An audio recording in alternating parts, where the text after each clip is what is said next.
చిమ్ముతూ వ్యక్తిగతంగా ఉన్న కోపాన్ని రాష్ట్రం మీద రుద్దే ప్రయత్నం చేస్తూ ఉన్నారు.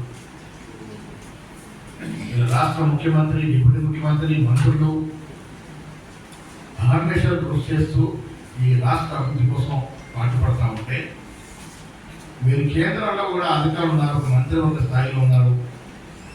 ఆ స్థాయిని మలిసి ఈ కేసీఆర్ మీద ప్రేమ ఉంటే ఉండొచ్చు, మీ లోపాయిక ఒప్పందం ఉంటే ఉండొచ్చు, కానీ రాష్ట్ర అభివృద్ధి విషయం వచ్చినప్పుడు చేదోడు వాదన రాష్ట్రం మీరు కాలు బట్టి లాగే ప్రయత్నం చేస్తా ఉన్నారని రాష్ట్ర ప్రజలంతా గమనిస్తూ ఉన్నారు. ఎప్పుడు అవకాశం దొరికినా ప్రధానమంత్రి దగ్గరికి వెళ్ళి రాష్ట్ర ప్రాజెక్టుల గురించి పదే పదే విజ్ఞప్తి చేస్తున్నటువంటి సందర్భం ముఖ్యమంత్రి గారు. ప్రాజెక్టు విషయంలో పదే పదే ఏకరూపమైన సభ్యులు కానీ మీరు 8 మంది కలిసి ఎక్కువసారి కేంద్రంలో ప్రధానమంత్రి కానీ ఇతర మంత్రులు కానీ కలిసిన పాపాన పోయినారా?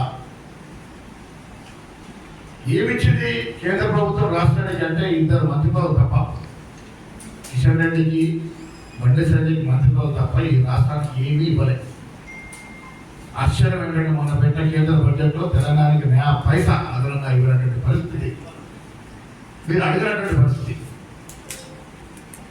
ఇది జాతకాతనం కాదా? రాష్ట్ర ప్రజలు అడుగుతా ఉన్నారు. కేంద్రంలో క్యాబినెట్లో ఉండి కూడా 8 పార్లమెంట్ సభ్యులు ఇచ్చినటువంటి రాష్ట్రం నుంచి మీరు రాష్ట్రానికి రావాల్సినటువంటి వాటా కానీ, ప్రాజెక్టు కానీ, ఇతరత్ర అభివృద్ధి సంక్షేమ ఫలాలు కానీ ఎందుకు అడగట్లేదు? కిషన్ రెడ్డి గారు సుదీర్ఘ రాజకీయాల్లో ఉన్నారు, ఇవాళ కేంద్రంలో మంత్రులలో ఉన్నారు, అస్తమానం గుజరాత్ గురించి మాట్లాడతారు, అస్తమానం ప్రధానమంత్రి పొగుడుతూ ఉంటారు.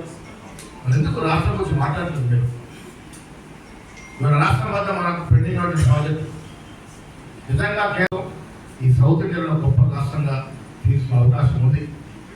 మెట్రో రైలు నడుస్తుంది, రత్నానికి నడుస్తూ ఉంది. మన ముందుకెళ్ళే యోచనలో నిధులు కావాలి, కేంద్రం అడుగుతా ఉన్నాం, మాట్లాడలేదు. మూసి ప్రక్షాళన మీరు నార్త్ ఇండియాలో నర్మదా కానీ ఇతరత్ర నదుల ప్రక్షాళన చేశారు, మూసికెందుకు మీరు కనికరించట్లేదు? ఇంత దుర్భరంగా ఉన్నటువంటి మూసి ప్రక్షాళన అవసరం లేదంటారా?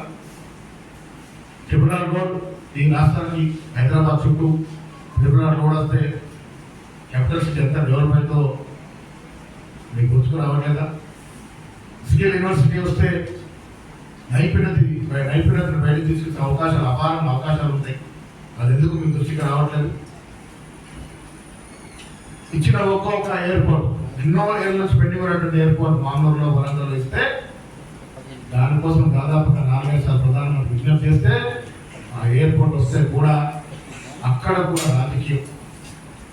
కేసీఆర్ని రాష్ట్ర ప్రజలు మర్చిపోతున్నారని తెలిసి వారి కులానికి చెందినట్టు రామ్మోహన్ నాయుడు తీసుకొచ్చి హైదరాబాద్లో ప్రెస్ పెట్టించి కేసీఆర్ని పొగడే ప్రయత్నం చేస్తూ ఉంటే కిషన్ రెడ్డి గారు ఏ స్థాయికి మీరు దిగజారుతుందో ఒకసారి అర్థం చేసుకోవాలి.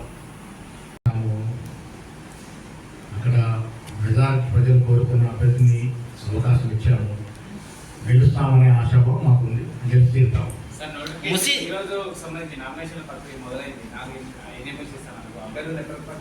ఇంకా 2-3 డేస్లో దీని విషయమై చర్చలు ఉంటాయి. ఆశావాళ్ళు చాలామంది ఉన్నారు. సమీకరణలు, కుల సమీకరణలు, ప్రాంతాల సమీకరణలు చూడాల్సిన అవసరం ఉన్నది. అన్ని చూసి సరైన నిర్ణయం 2-3 రోజులు ప్రకటిస్తాం. మెట్రోకు సంబంధించి కిషన్ రెడ్డి మాట్లాడుతూ రాష్ట్ర ప్రభుత్వం లేఖ రాసింది, గత ప్రభుత్వం ఇచ్చింది కాదు, మేము అలయన్స్ మారుస్తామని కూడా కిషన్ రెడ్డి గారు చెప్పారు. ఏంటంటే మెట్రోకు సంబంధించి మెట్రో అనేది అంకురార్పణ చేసింది ఎవరండి రాష్ట్రంలో? కాంగ్రెస్ ప్రభుత్వం కదా, రాజశేఖర రెడ్డి ప్రభుత్వం కదా. 10 ఏళ్లలో మెట్రో ఎంత దూరం పోయిందండి? ఒకసారి లెక్క తీయమండి కిషన్ రెడ్డి గారిని.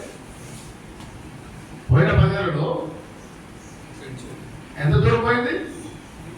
కాంగ్రెస్ ప్రభుత్వంలో మెట్రో అంకురార్పణ జరిగింది, మెట్రో పనులు కూడా కాంగ్రెస్ టైంలో జరిగాయి. మళ్ళీ వాళ్ళు కాంగ్రెస్ పార్టీ వస్తేనే మెట్రోకి మోక్షం జరుగుతుంది. మున్నూరు కాపుల జనాభా తక్కువ చూపించిందని మీ పార్టీ వల్ల ఆరోపణలు చేస్తారు. వాళ్ళ కోసం ప్రత్యేకంగా వాళ్ళే కంపెనీ చేసుకుని మళ్ళీ మున్నూరు కాపులు లెక్క చేస్తారట. ఏదైనా రిపోర్ట్ ఉంటే మాకు ఇవ్వండి, ఏ కులం వెళ్తుందండి. నేను వచ్చినా మీకు అధికారికంగా అంటే మీ పార్టీ నాయకులు ఎలా మాట్లాడతారు? మీ పార్టీ నాయకులు మీ పార్టీ కాంగ్రెస్ పార్టీకి అన్ని కులాల పట్ల అన్ని మతాల పట్ల సమప్రేమ ఉంటుంది. ఎవరిని కూడా తక్కువ చేసి చూపించే ప్రయత్నం జరగదు. దాని ఆకర్షలామే ఉంటుంది. కులకరణ నిజాయితీగా నిష్పక్షపాతంగా చాలా మెట్రిక్లెస్గా జరిగింది. దాని కులకరణ గురించి ఎవరైనా ప్రశ్నిస్తే ఆధారంతో రమ్మని అడుగుతా ఉన్నాం, ఛాలెంజ్ చేస్తా ఉన్నాం. ఆధారంతో రండి, అదే రకంగా తక్కువ నిరూపించండి, మేము రెడీగా ఉన్నాం ఫేస్ చేయడానికి. ఆధారాలు మీ దగ్గర ఉన్నాయి కదా, మీరు అది కేటీఆర్ అంటున్నారు. కేటీఆర్ గారికి లేని వైరస్ ఏంటి చెప్పండి. ఆనాడు కేటీఆర్ గారు వైట్ ఛాలెంజ్కి ఎందుకు వెనకాడినారు? ఇలా కేదార్నాథ్ గారి మరణం పట్ల దాంట్లో లోపడుతున్నటువంటి హిస్టరీ బయటకు రావాలి. అప్పుడు కానీ కేటీఆర్ భాగవతం బయటికి రాదు. కేటీఆర్ ఈ రాష్ట్ర యొక్క యువతని తప్పు దోవ పట్టించినటువంటి అతి నీచమైనటువంటి సంస్కృతికి తెలంగాణ తీసుకొచ్చినటువంటి ఘనత వారిది. వారు ఎంత తక్కువ మాట్లాడితే అంత మంచిది. సార్ కులగణ తర్వాత